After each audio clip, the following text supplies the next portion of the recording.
Olá pessoal, sejam muito bem-vindas e muito bem-vindos a mais um Fala Ansiedade. Hoje, talvez seja aí um dos episódios mais especiais. Hoje a gente vai ter uma participação mais do que especial. Hoje aí, dia 26 de julho de 2020, nosso episódio número 83. O tema é Construindo a Paz Interior. Tem alguém que quer aqui dar até um oizinho, e ela quer dar um oi aqui para o nosso convidado especial, inclusive, quer dar um oi para todos vocês.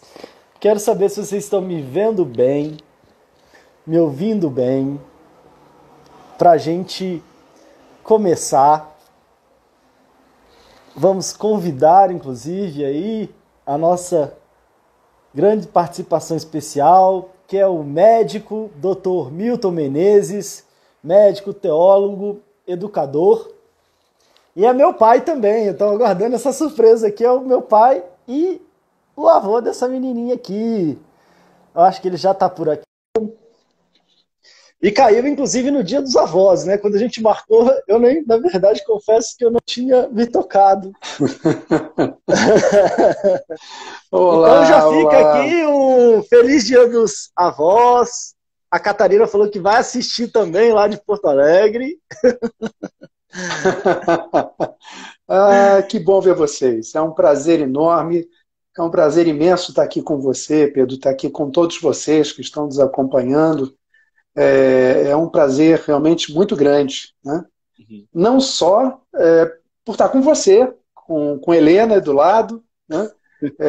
Com esse grupo que realmente compartilha deste momento conosco, dessa reflexão que vai ser desenvolvida sobre a questão do desenvolvimento da paz interior, mas muito em relação ao que este tema tem a ver com o que você vem desenvolvendo, né? Com o trabalho que você vem desenvolvendo, com a forma de instrumento que você tem sido realmente na busca da construção da saúde mental, que é exatamente de uma forma contrária com o que tradicionalmente se vê, quer dizer, se vê a cessação de um sintoma ou a eliminação de uma doença, mas não, o trabalho que você vem desenvolvendo e que tem tudo a ver com a nossa conversa hoje é exatamente a busca de um ressignificar, né?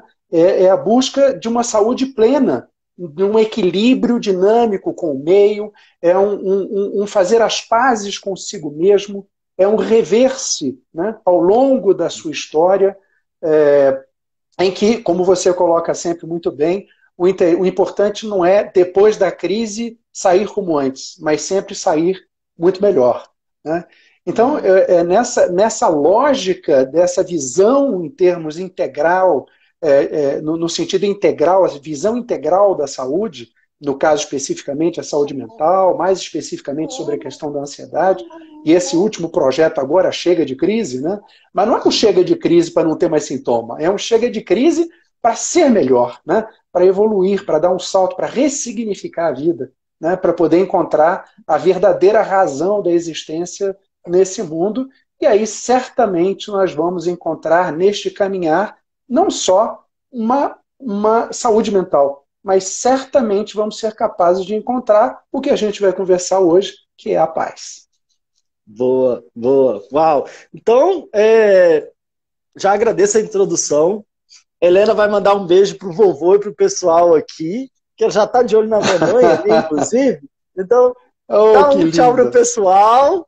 Um beijo, feliz dia dos avós para todo mundo também, pro vovô. Obrigado.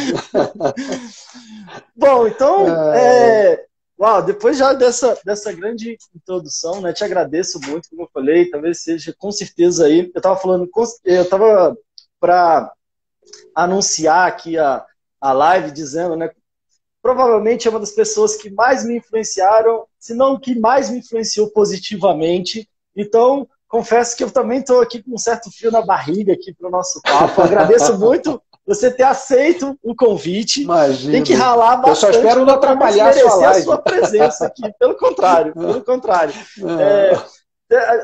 Teve que ter muito trabalho ao longo desses 80 episódios aí para pelo menos ter tido a coragem de te chamar aqui. Mas Imagina. agradeço demais aqui pelo papo. E é, a gente estava conversando, né? A gente estava conversando ao longo da semana duas coisas, né? Pensando no tema, e aí até você contribuiu muito bem, porque eu estava pensando aqui, será que a gente vai falar o quê? Assim, eu pensei nessa questão da construção da paz, na verdade nem da construção, né? Paz no meio do caos, e a gente foi pensando nisso, e você trouxe essa ideia da construção da paz interior, que eu achei genial, eu gostei muito, e eu acho que vai ser muito rico aqui para o pessoal que está acompanhando. Depois o outro desafio foi, tá, pai, eu não queria colocar só pai, né? Então eu queria colocar o quê?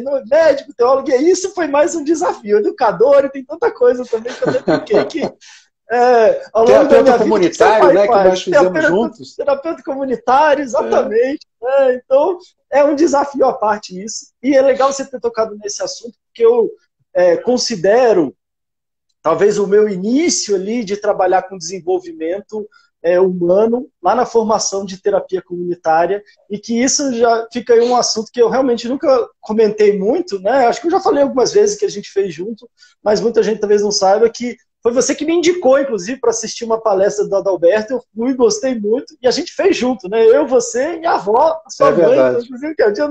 E aí fizemos nós três lá na turma e ficamos um tempão lá na Candangolândia, que na época você atendia lá no posto de saúde. Né?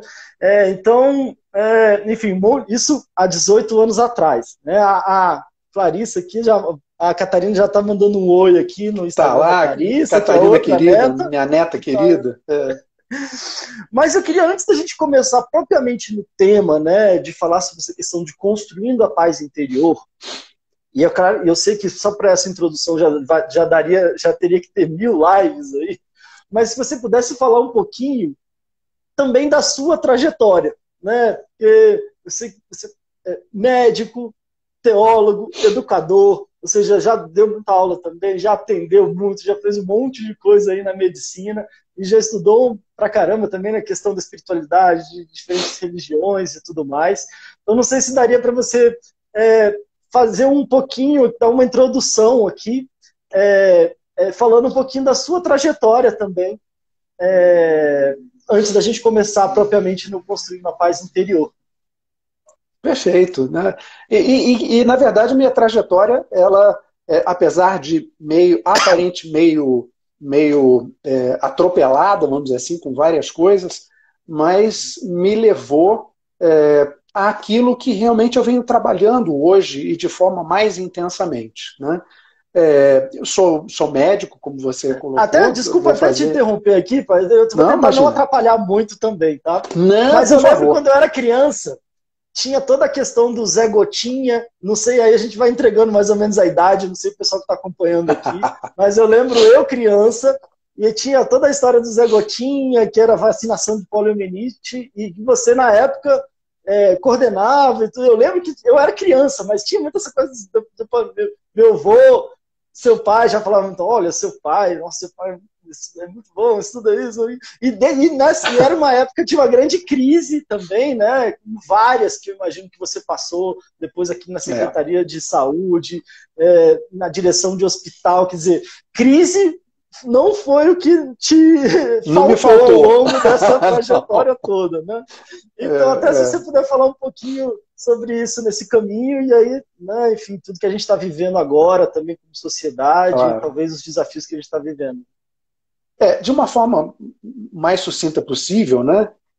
A medicina sempre foi o meu desejo, né? Eu me lembro, eu era pequeno, eu tenho uma irmã, 1 ano e meio mais nova do que eu, a sua tia Valéria, e a gente brincava, eu ficando operando e cuidando das bonecas dela. Eu pequenininho, a nossa brincadeira era eu tratando das bonecas. Então, desde pequenininho, a minha ideia sempre foi ser médico, né? E ser médico não no sentido do procedimento em si, não no sentido de usar o branco. Na minha época usava-se branco, né? Hoje em dia não existe mais isso, mas era muito voltado para o outro, né? A capacidade de poder ajudar o outro, de poder minimizar o sofrimento, de me relacionar com os outros, né? Então a questão relacional, desde pequeno, sempre foi muito forte nessa minha opção em fazer medicina. Quando eu entrei na faculdade, entrei muito cedo, né? Entrei com 16 anos na faculdade, ainda nem sabia direito, felizmente não foi um equívoco, não foi um erro ter entrado na faculdade, né? Foi muito nova a minha escolha, mas enfim, entrei novo ainda, comecei a estagiar logo, comecei a trabalhar logo nos hospitais e tal, formei-me cedo, e na época eu associava, eu não conseguia dissociar a questão da medicina, a questão da biologia, a questão do biológico com o espiritual, com o emocional e o espiritual. Né? Eu não conseguia fazer essa distinção. Né? E logo depois que me formei, fui dar aula de anatomia, trabalhando na parte cirúrgica, enfim. Mas cada vez que eu tinha contato, né, quer seja na aula de anatomia, com peças anatômicas, com pessoas que tinham passado por este mundo e estavam ali doando o seu corpo para o estudo e para que outros pudessem conhecer melhor a natureza humana, fisicamente falando. Mas cada vez que eu via o funcionamento do organismo, cada vez que eu via, que eu estudava mais a questão da medicina, mas eu não compreendia como que seria possível a gente separar, né, a questão daquela máquina tão perfeita com tudo aquilo que nos envolve, tanto no sentido do nosso emocional, quanto no sentido daquilo que nos anima, né? O ânimos, aquilo que nos dá vida de fato. Né? Por que eu estou dizendo isso? Porque, inclusive, logo depois que eu me formei, por conta desse meu vínculo com questão de espiritualidade e tal, eu cheguei a fazer uma opção em entrar para uma vida religiosa. Né? Ainda bem que eu não entrei, porque senão você não tinha nascido. Eu ia falar exatamente isso agora. Eu não tinha ganho esse presente. Né? Então, na verdade... mas por quê? Porque eu tinha essa vinculação muito forte. Era, para mim, realmente, o corpo humano, o funcionamento, o ser humano, né? Os seres vivos, são, na verdade, presenças vivas do divino. Vivo qualquer ali, que né, seja. diário. São presenças vidas. O divino está presente através dos seres neste mundo. Divino esse que cada um dá um nome, né? Cada um dá o seu nome, cada um tem a sua linha religiosa, cada um tem a sua vida de espiritualidade, mas que eu sempre vi dessa forma.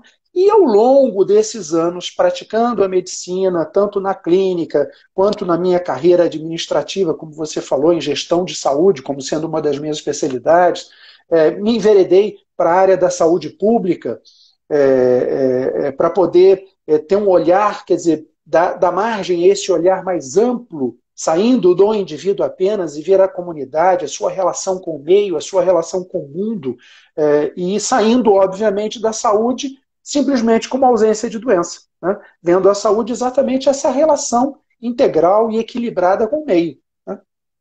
E logo no início também entrei na vida acadêmica, fiquei quase 25 anos dando aula, tanto para curso de medicina, curso de enfermagem, nutrição, enfim, na área de saúde de uma forma geral.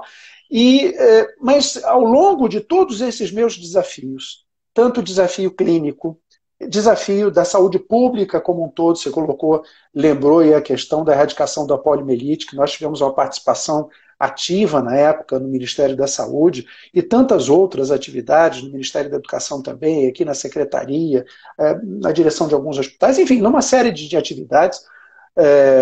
Mas ao longo dessas atividades sempre teve muito próximo o meu caminho ligado à espiritualidade. Né? E eu não conseguia ver a obrigatoriedade de um caminho único, eu não conseguia me ver defendendo uma verdade única. Né? Depois eu vinha descobrir, vim ler uma frase que tanto batia na minha cabeça, mas eu nunca tive coragem de expressar. Desmond Tutu, que é um bispo anglicano sul-africano, foi inclusive prêmio Nobel da Paz, né? Teve uma participação fantástica com Mandela após o apartheid, coordenou todo o processo de tentar minimizar os conflitos entre as pessoas depois do apartheid, por isso, inclusive, Prêmio Nobel da Paz. Num dos livros que ele escreve, o título do livro é Deus não é cristão. Isso, na verdade, veio, né, e o livro é sensacional. Ele, como um bispo cristão, né, numa frase dessa, ele traz exatamente uma lógica de que a verdade transcendental, ela transcende, inclusive, a nossa razão. Né? E dentro dessa lógica, ao longo de todos esses anos, casando todas esses fronts, vamos dizer assim, de atuação, vem me fazendo hoje ser cada vez mais um defensor ferrenho de um pluralismo religioso, um defensor ferrenho de uma visão integral do ser humano, e tanto é que a gente está com um trabalho mais recente ligado ao que a gente trouxe de volta, o que se chama de um ecumenismo universal. Né?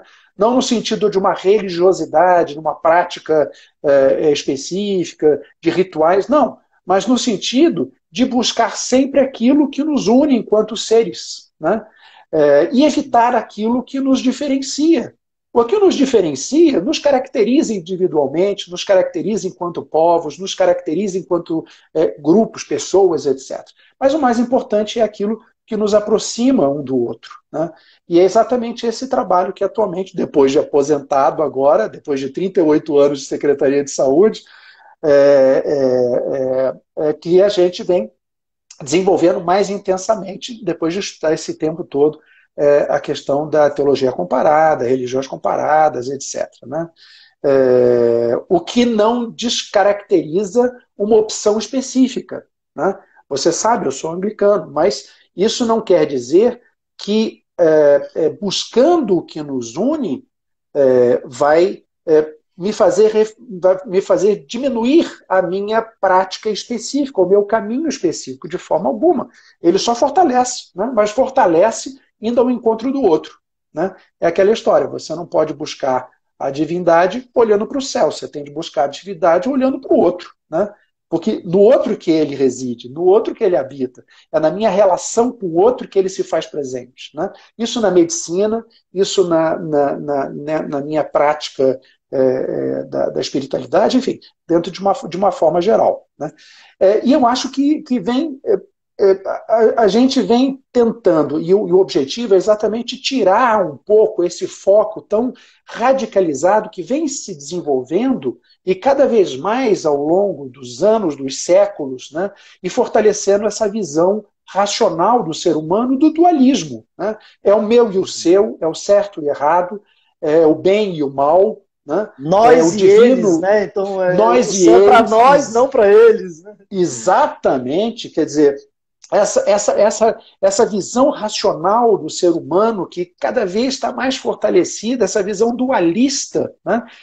Em que, na verdade, que vem juntamente com essa visão imediatamente o julgamento.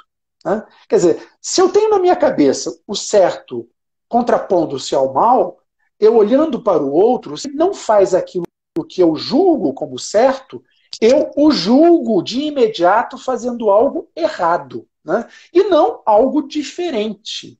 Né? A gente, na verdade, perde a noção do processo evolutivo. E pegando o seu trabalho, que é fantástico na questão da saúde mental, da ansiedade, na busca do desenvolvimento da saúde mental, mas de uma forma integral do ser, né? A gente entra também na questão dualista, de uma forma tradicional, como a doença e a saúde. Né? Ou você está são ou você está doente. E aí você tem de curar.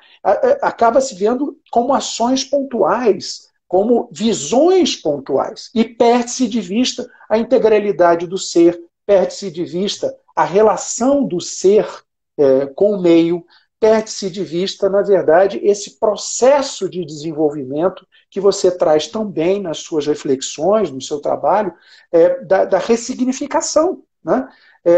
Qual é a razão de eu estar aqui? Qual é a minha função? Né? Qual é a razão da minha existência? Né? Então, tudo isso acaba se perdendo quando a gente foca o nosso olhar nessa lógica dualista que é basicamente calcada na nossa prática racional. Quer dizer, esse ir além da nossa razão, ele nos permite esse de fato olhar para a pessoa como um todo, se olhar como um todo, né? Buscar aquilo que tivemos dificuldade de compreender e ressignificar aquilo, né? Se refazendo, na verdade, se revendo os seus sentimentos, as suas percepções, se reconstruindo, né? E dessa forma, de fato, chega-se a um estado de saúde, no sentido do equilíbrio, como você bem coloca. Dessa forma, você supera a ansiedade, as crises, os problemas, não focando num problema, não focando no sintoma, né? Mas num processo de desenvolvimento pessoal, desenvolvimento individual, né? Nessa construção permanente do ser, para que a gente possa viver de acordo com a razão da nossa existência, né? Sim, então, sim. nesse processo aí dessa evolução, que a gente está aqui hoje, vamos dizer assim, né? E estou aqui aproveitando esse momento que você tão bem vem desenvolvendo esse processo. Imagina. E realmente você conseguiu resumir muito aí, né? Todos esses...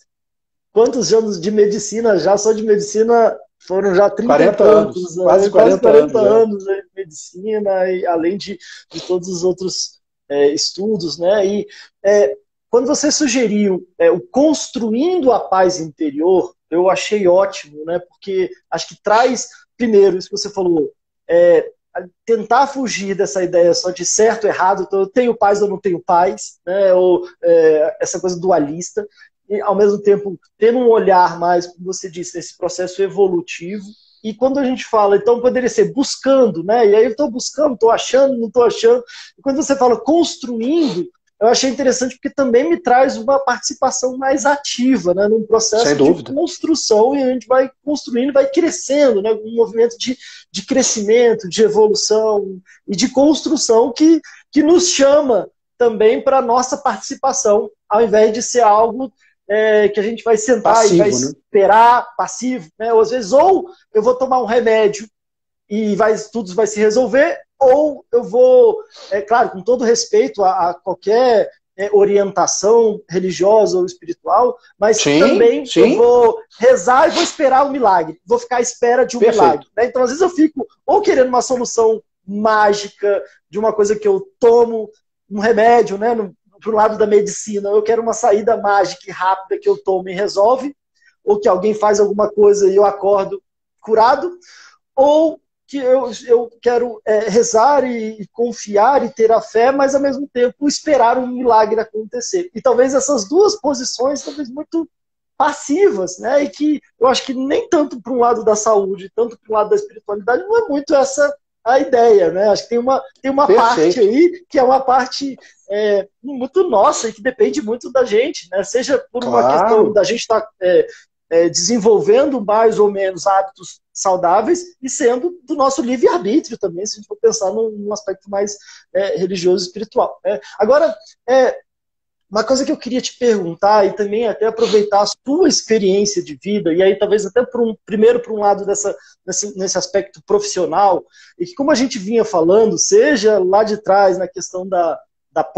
poliomielite, seja de várias outras situações, como a gente falou, o que não faltou foi crise, né? O que não faltou foram situações desafiadoras, situações muitas vezes, imagino eu, até desesperadoras, né? De ter que lidar com uma situação sem recursos, ou às vezes tendo que, né, tomar decisões ali no calor do momento, e imagino eu que, seja na sua posição ali como médico, ali num pronto-socorro, numa cirurgia, numa direção, numa coordenação, quer dizer, sempre tinha níveis ali de decisões, de responsabilidades, e às vezes a gente está vivendo como sociedade num momento de crise, e as pessoas que me acompanham normalmente estão vivendo suas crises individuais também, às vezes relacionadas à ansiedade, relacionadas a grandes dificuldades. E aí eu queria te perguntar, se você for pensar, assim, imagina que se você for pensar aqui, só de contar a história, já seria ótimo, teria tantas histórias, né? Mas o que você acha que nessa hora, que às vezes o bicho estava pegando, que recursos que você utilizava? Se você for pensar ao longo da sua história de vida, na tomada de decisão, e em diferentes momentos desafiadores, que recursos e que movimentos te inspiravam, o que você fazia. E aí eu quero, antes até de passar aqui para você responder, eu lembro de uma vez, num dos almoços, a gente almoçando e a gente conversando, e você comentou que isso ficou marcado na minha cabeça, assim, porque eu fiquei pensando, poxa, parece que na hora de maior tensão, desespero, é a hora que nos exige talvez uma maior calma ou uma maior tranquilidade. Quando você citou o exemplo de que às vezes num posto de saúde, se a pessoa chegava travada, eu nem não vou conseguir usar os termos corretos, mas a pessoa travava, não dava para entubar a pessoa porque ela estava travada, como se tivesse que a pessoa tinha que morrer para ressuscitar, para entubar, para fazer não sei o quê. E aí eu fiquei pensando, meu Deus, como é que você vai ter a calma de bem que esperar, entre aspas, a pessoa morrer para conseguir entubar, para ressuscitar?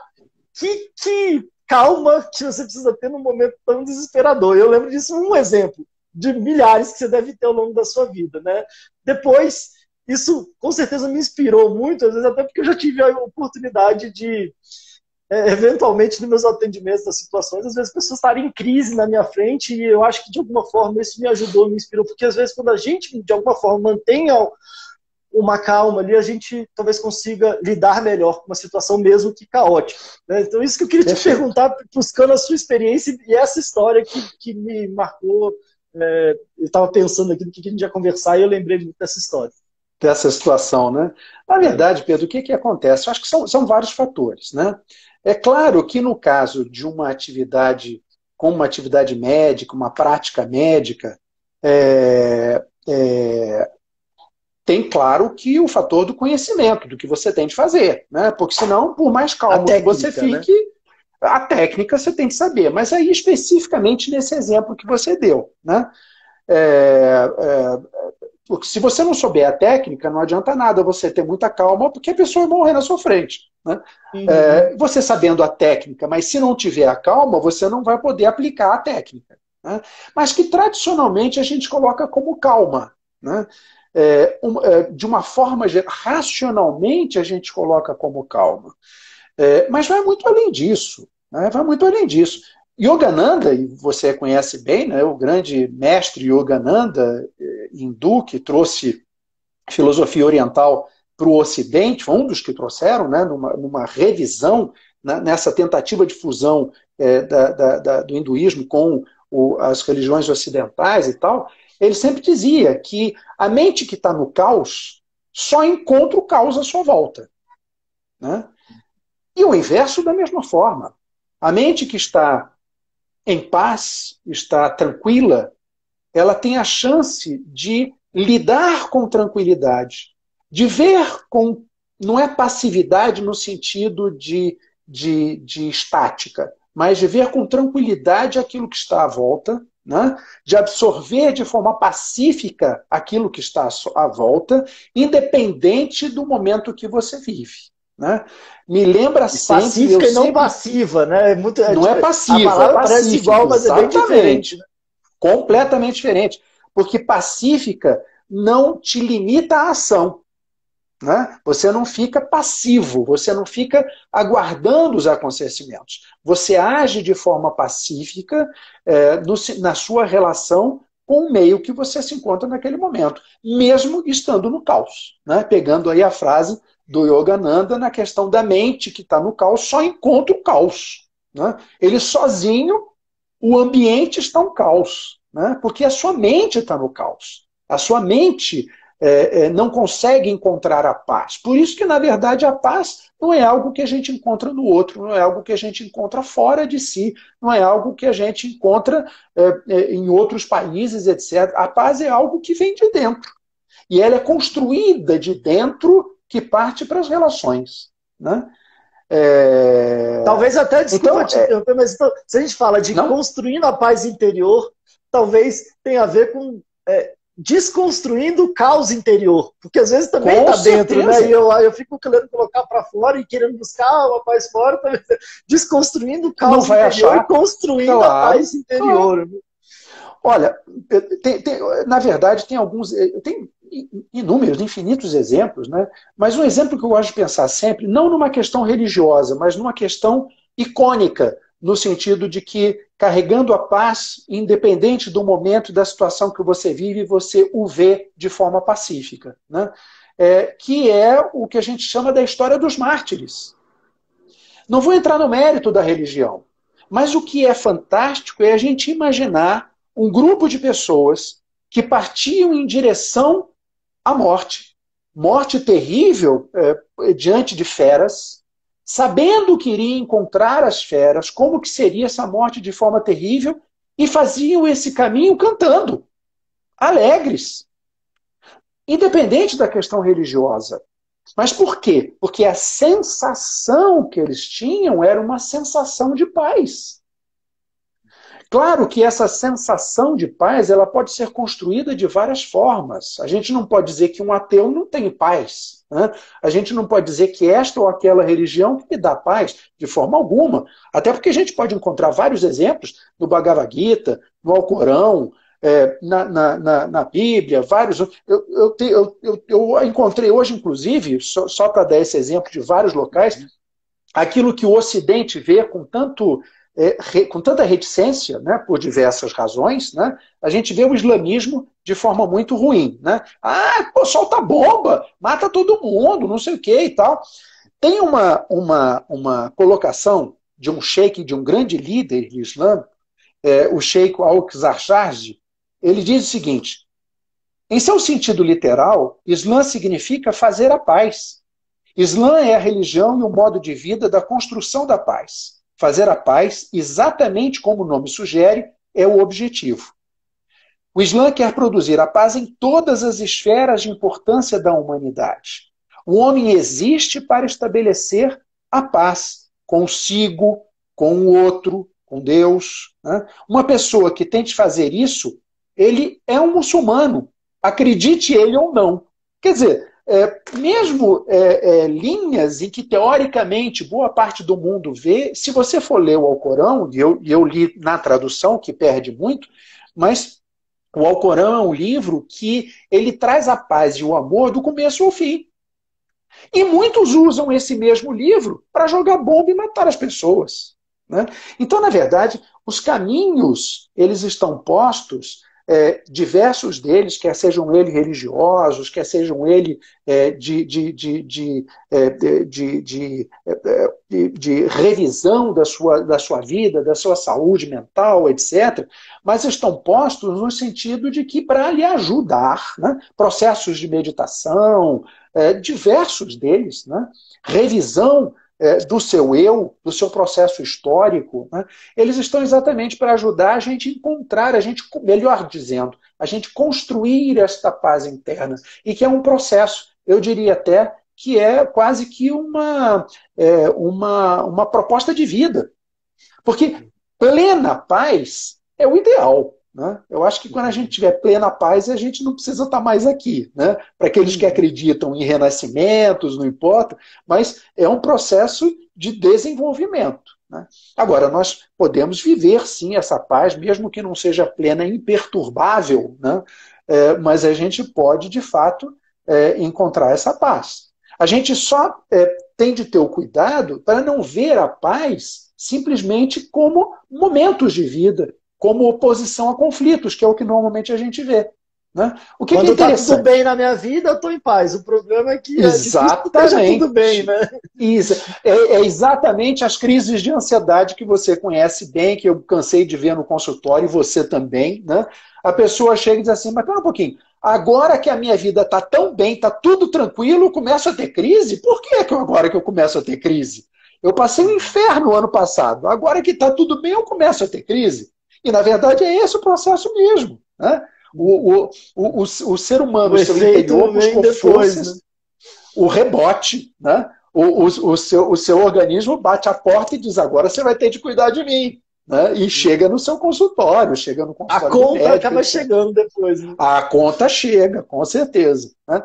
Então, o que acontece? A gente está muito acostumado a viver uma pessoa desejar a paz a outra. No Oriente Médio, no Oriente Médio, né? Quer dizer, o cumprimento, salam aleikum, os judeus com shalom, Cristo, como está na Bíblia, quando chegou aos apóstolos depois da ressurreição, ele não deu bom dia, boa tarde, boa noite, ele desejou a paz, shalom aleicum, em aramaico, né?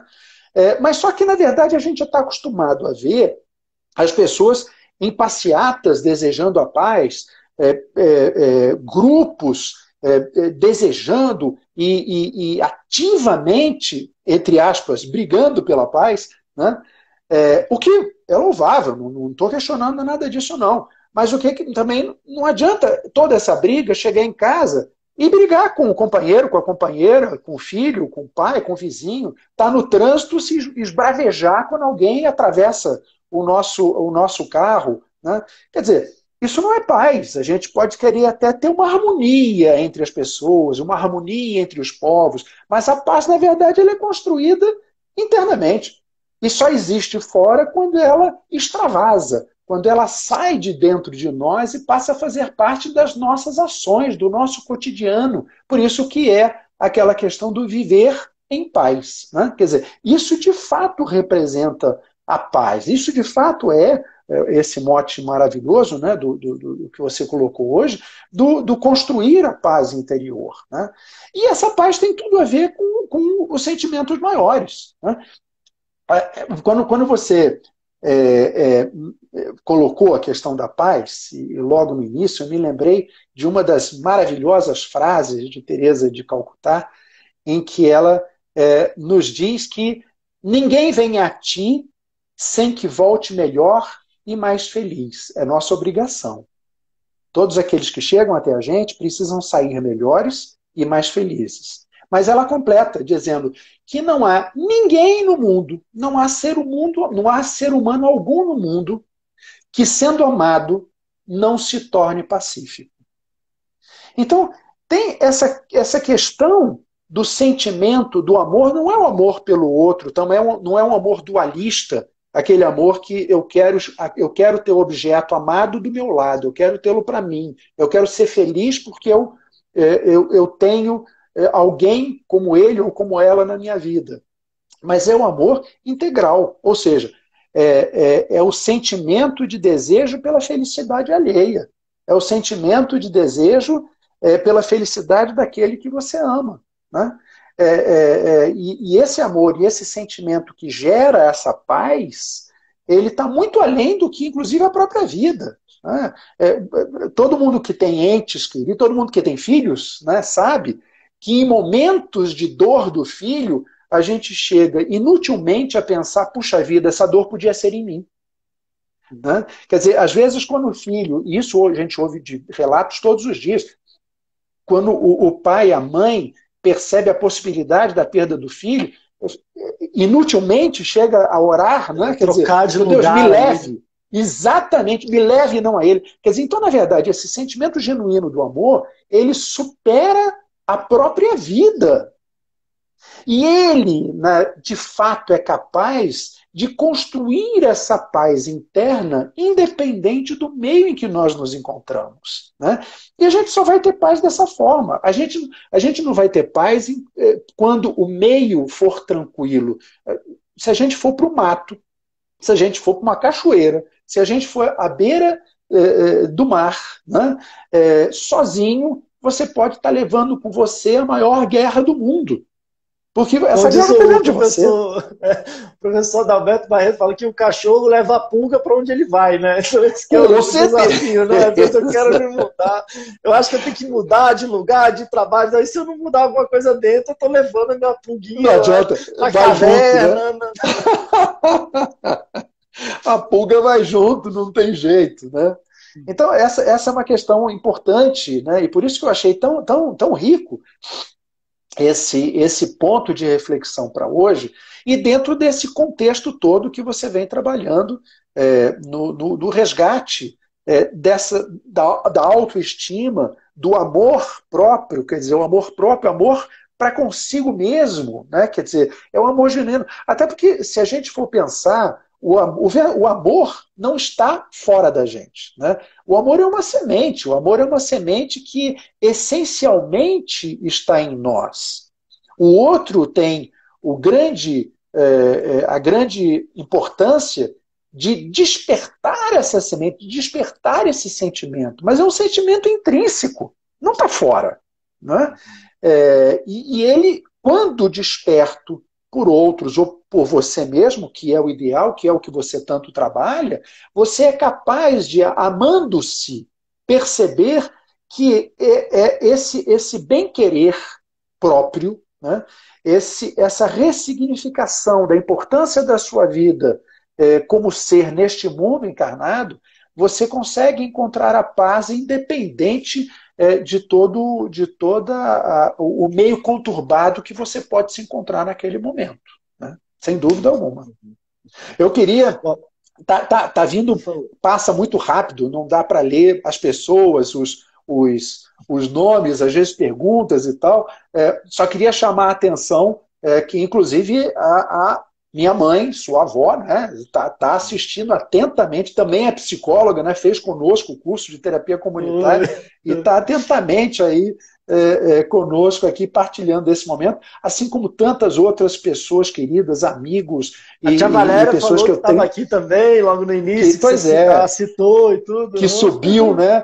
Então, na verdade, diversas pessoas, e mesmo no meio, eu queria agradecer esse momento de partilha, né? Partilha do tempo, partilha da disposição da gente estar aqui pensando junto sobre uma questão tão importante e que tem tudo a ver com um projeto que você tão ricamente vem desenvolvendo em relação à saúde mental de uma forma geral. Mas quero também, até inclusive, feliz Dia das Avós para minha avó, mandar um beijão aí para todo mundo, Rafa aí, meu primo também. Estamos em casa aqui, ao mesmo tempo legal o pessoal acompanhando aqui também. E complicada essa questão até do tempo aqui, do limite que a gente tem da nossa live. E eu gostaria, inclusive, até de, quem sabe a gente possa repetir isso mais vezes. Aí tem tanta coisa que daria para a gente falar, né? Quando você citou alguns grandes mestres, outros grandes, não sei, mensageiros, como é que a gente poderia falar assim, né? E principalmente nessa pegada, quando eu acho tão interessante, né, quando você traz essa questão que seja, às vezes, uma passagem bíblica, que seja como você colocou no seu primeiro vídeo, né, lá como é que chama, né, uma passagem que Cristo trouxe ali, que é uma parábola, né, de Cristo ali, mas com esse olhar que transcende, às vezes, uma coisa mais institucional ali da religião, né, e dessa coisa eles contra a gente, e o que é certo, o que é errado, que me parece que, às vezes, é um olhar de aproveitar a essência divina da mensagem, conseguir contextualizá-la no seu tempo, na sua história, e ao mesmo tempo com um cuidado de não deixar que essa parte mais humana traga o desafio, né? Que é essa coisa meio de time de futebol, de nós contra eles, de Flamengo e Vasco, de Flamengo e Fluminense. Inclusive, você é Fluminense, eu sou Flamengo, né? Então, pelo final do último Carioca, que a gente acabou levando, mas tá tudo bem, a gente pode ficar em paz, né? Tudo bem, eu bati palma, meio chateado, mas eu bati palma. Eu sei que você sempre fala também que eu nasci no ano que o Fluminense foi campeão, e olha lá o que deu, foi um flamenguista, né? Mas mesmo assim, a gente não precisa se odiar por conta disso, a gente pode continuar se amando, se respeitando por conta disso. E se a gente tá brincando aqui de time de futebol, que sai, então, quando a gente pensa numa questão da minha espiritualidade, de algo que, teoricamente, eu estou escolhendo para ser uma pessoa melhor, ou alguma coisa que eu acredito, uma coisa que me leva a uma transcendência, e ficar brigando não me soa algo muito útil na caminhada, né? Então, é isso que eu queria te perguntar, e a gente tem uns últimos minutinhos aqui, então é um desafio, né? Mas quando a gente fala de diferentes religiões, eu sei que você estudou muito o budismo, por exemplo, né? Até citou o Siddhartha Gautama, né? O Buda, no último vídeo que você colocou, né? No início dessa... A gente tem que ter um minutinho para você poder falar onde o pessoal encontra também, lá no seu canal, no novo canal. Mas... Pensando nessas referências, tem uma coisa que eu queria puxar, e até um dos autores que eu gosto muito da psicologia, por exemplo, é o Carl Rogers, né? Você sabe bem, eu fiquei empolgado com o Carl Rogers quando eu estava me formando e fiz formação e tudo mais. E o Carl Rogers fala num livro, quando ele já está bem mais velhinho, já não está ligando muito para o que os outros estão achando ou não, nem muito preocupado na linguagem acadêmica, e aí ele traz grandes reflexões nesse livro, e uma delas ele fala que, ao longo da vida dele, ele teve pessoas que eram fervorosamente a favor do que ele falava, e tinha gente que era fervorosamente contra. E ele ficou na dúvida até de quem ajudou e quem atrapalhou mais, né? Porque às vezes tinha uns fanáticos lá que eram meio que querendo seguir o que ele falava com muito fervor e que acabavam às vezes desvirtuando muito da própria lógica que ele trazia, né? E aí eu fico pensando nisso em diferentes autores, eu estou pensando em Freud, na psicologia, em diferentes áreas, que às vezes o próprio exemplo que essa pessoa trouxe de estudar, ao mesmo tempo de, poxa, isso aqui eu acho que não falaram ainda, associar com a experiência de vida, com a prática de vida que eles tiveram, e aí, eventualmente, eles foram construindo algo novo, mas com esse olhar de curioso, com esse olhar contributivo, com esse olhar de estar inserido na sua realidade, no seu contexto histórico. Então, às vezes, o próprio exemplo desses autores, desses mestres, é muito interessante também, além do que ficou registrado, do que eles escreveram. E quando a gente fala em grandes mestres, e ainda muito antes, né, tem esse desafio, inclusive, de que não foram bem eles que escreveram, e toda uma questão de tempo. Mas é isso que eu queria te perguntar em relação a isso, em relação a essa questão da construção da paz, e dessas referências religiosas, o que se daria para falar um pouco sobre isso, assim, sobre isso que eu coloquei aqui, quando você traz de um olhar mais ecumênico, ao mesmo tempo sem não abrindo mão da sua base, daquilo que você percebe, mas podendo se abrir mais ao respeito, à compreensão e até ao estudar diferentes outras linhas ou, enfim, referências religiosas também. Perfeito, Pedro. Eu acho que... Isso daria uma live, né? Desculpa, antes de jogar. Com certeza, com certeza. 5 minutos, 10 minutos. Eu me lembro que eu, conversando com um bispo, amigo meu, grande amigo meu, eu dizia para ele, a sorte que ele era meu amigo, por isso que não brigava comigo. E eu dizia para ele, eu falei, hoje eu sou um cristão, em que eu acho que eu sou um cristão muito melhor por ter sido budista um dia. Ele achava isso uma loucura, né? E eu achei sensacional, estudando depois outras opções. Tem um monge, faleceu, um monge inglês, beneditino, que simplesmente insatisfeito com a sua vida, ele foi para a Índia.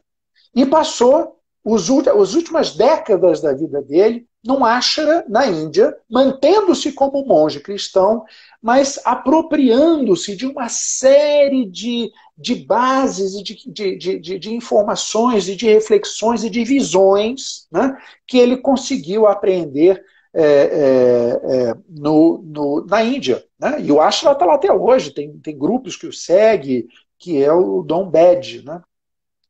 E tem os seus seguidores, né? E não ele só. Né? É o que ele diz, eu preciso conhecer, eu preciso sentir, eu preciso não só respeitar, eu preciso aprofundar para poder perceber o olhar de todos, né? Para poder compreender esse olhar múltiplo do ser humano. A gente não pode querer encaixotar o divino. Siddhartha Gautama, como você falou, e eu gosto de citar muito, porque tem reflexões da filosofia budista sensacionais, em que ele dizia, eu não posso falar do não nascido. O não nascido tem a lógica do eterno, mas eu não posso falar do não nascido, eu sou o finito. Como é que um finito vai falar do infinito? Né? Então ele tinha essa clareza da questão da nossa limitação e da eternidade. Mas tem um aspecto importante, e isso eu trago muito, e tive como compreender melhor, e a gente encontra isso em todas as escrituras, claramente no cristianismo, só que a prática tradicional das instituições cristãs não abordam tanto essas questões, que é a grande causa da insatisfação, a grande causa do sofrimento, e essa insatisfação, os gregos antigos já falaram, né, essa insatisfatoriedade permanente do ser humano, né, aquele buraco que todo ser humano sente, em que uns dizem que tem de ser preenchido com grande amor, outros dizem que tem de ser preenchido com uma espiritualidade fervorosa, enfim. Mas essa insatisfação faz parte do ser humano. Às vezes a gente vai tentando preencher até com a comida, né? Não é à toa com tudo. tudo que acha, será que tudo que achava, exatamente. E essa insatisfatoriedade. Mas um dos aspectos importantes que a gente começou a falar da questão da visão dualista e tal, que é exatamente a nossa tentativa de apropriação daquilo que nós desejamos, que é o que eles chamam de apego. Né? Quer dizer, o oriental ele trata isso de uma forma muito interessante, em que ele caracteriza bem a questão do desejo e do apego. Eu tenho desejo de comer alguma coisa que eu gosto. Eu tenho desejo de sentir um bom aroma. Né? Eu tenho desejo de ver o pôr do sol. Eu tenho desejo de sentir o vento na pele num final de tarde à beira-mar. Né? Agora, nada disso eu posso transformar em apego. E o que eles dizem? O apego é a tentativa de aprisionar o objeto de desejo. E eu vou ficar frustrado, eu vou ficar infeliz, porque eu não tenho como aprisionar nada disso, porque eu não posso ter sempre. As coisas mudam, a minha vida muda, tudo isso muda. Né? É o que o budismo chama de impermanência das coisas. Quer dizer, tudo muda, e realmente tudo muda. Né? Então, a partir do momento que eu quero aprisionar esses meus desejos, eu me torno infeliz, eu me torno incompleto, eu me torno vazio, porque eu não tenho aquilo que eu quero, e eu passo a imaginar que eu necessito daquilo para viver. Né? Quer dizer, essa necessidade que o ser humano foi criando, inicialmente de questões básicas, depois do grande conforto, depois das riquezas, depois do poder e depois da imagem. Né? Hoje a gente está vivendo o que Chiniachik já falou algum tempo atrás, que era, antigamente era o ser e o ter. Né? E ele ainda disse que tinha um problema maior que começava a acontecer, que hoje está gritante, que é o parecer ser. Né? E que hoje a gente vive essa realidade. Né? As pessoas querendo parecer ser, e que não são nada disso. Ou seja, se apegam a uma ilusão. Então, tudo isso que a gente tenta se grudar, se apegar, aprisionando essas questões, é o aprisionamento de vazios. É como se nos jogasse de um avião e a gente observa aquele mar de nuvens. Eu falo, estou salvo, eu vou bater nessa nuvem e vou ficar acolchoado. Olha que delícia, ainda vou ficar deitado ali. Eu passo pela nuvem e caio e me arrebento inteiro no chão, porque aquela nuvem é uma ilusão. E é o que a gente faz todo dia. A gente se joga do avião acreditando que as nuvens vão parar a gente. Né? E esse, na verdade, vem sendo a grande razão da insatisfação, da infelicidade e da dificuldade de encontrarmos a nossa paz interior. Porque nós queremos, lá fora, preencher este vazio interior. A gente está querendo aprisionar algo que deseja, que gosta, para que aquilo fique sempre conosco para preencher este vazio. Né? A própria pessoa que a gente ama, não, eu quero ficar com essa pessoa, ela nunca vai morrer, nem eu vou morrer, a gente vai ficar eternamente junto. Quer dizer, nada é permanente. Né? Então, essa questão da nossa razão dualista, da nossa vida apegada, e isso não é só a filosofia budista que traz. Né? O Evangelho está cheio de reflexões, cheio de orientações do como viver, né? Libertando-se do que não tem. Só uma última observação. Você me deu um livro, há muitos anos atrás, um livro sensacional, né? Não sei se você vai se lembrar, em que ele traz uma série de pessoas falando da sua religiosidade específica. Me fugiu o nome do livro nesse momento. Então tinha a monja Quen falando do budismo, tinha um sufi falando do islamismo, tinha, enfim, um padre católico falando da igreja romana, e daí por diante. Né? E tem uma história muito interessante, que eu nunca mais esqueci, sobre a questão do apego, né? Que é um rapaz que queria buscar um grande mestre para poder entender como que ele podia ficar livre do apego. Ele foi buscando, e ouviu dizer que tinha um pescador numa ilha que ele pescava 3 peixes todo dia, arrancava a cabeça, ficava com as cabeças e distribuía o corpo dos peixes. E não tinha nada. Ele, vou aprender. Foi nele, viu aquilo, na casa dele não tinha quase nada, e o cara feliz da vida, tranquilo, cortava a cabeça, fazia a sopinha dele e distribuía o resto do corpo do peixe para os outros. Né? Muito bem.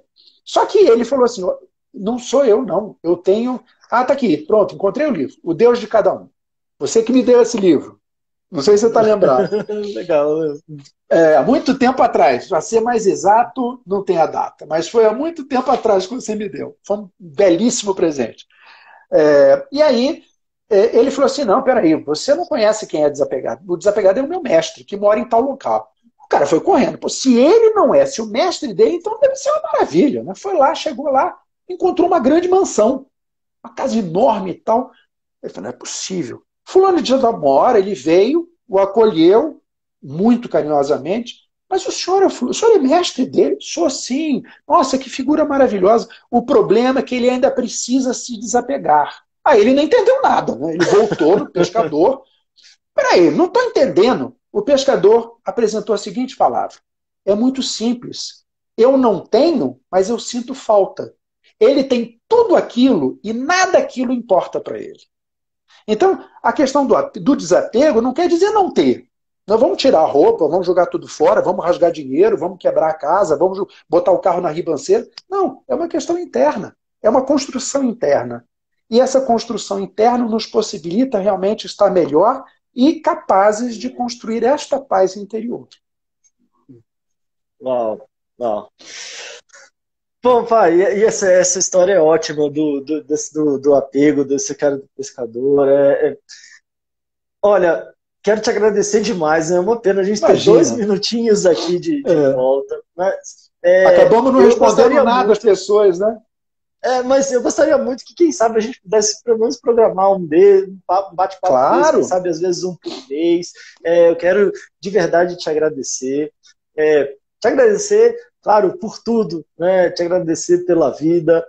Quando a gente fala até em filhos, e aí hoje em dia eu sei como é que é, porque eu tenho 2, né? A Catarina e a Helena, né?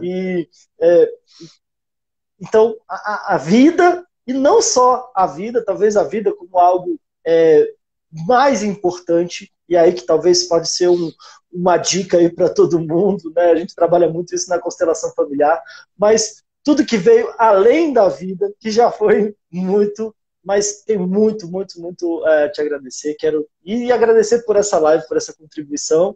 E queria saber se a gente consegue, às vezes, marcar aí para bater mais desses papos, que tem tanta coisa para falar, né? Às vezes, se a gente fosse puxando cada uma das coisas que a gente falou, dava uma live. Eu estou sempre à disposição, quando você quiser. Quando você quiser. Vai ser um prazer, sempre um prazer muito grande, é uma honra muito grande.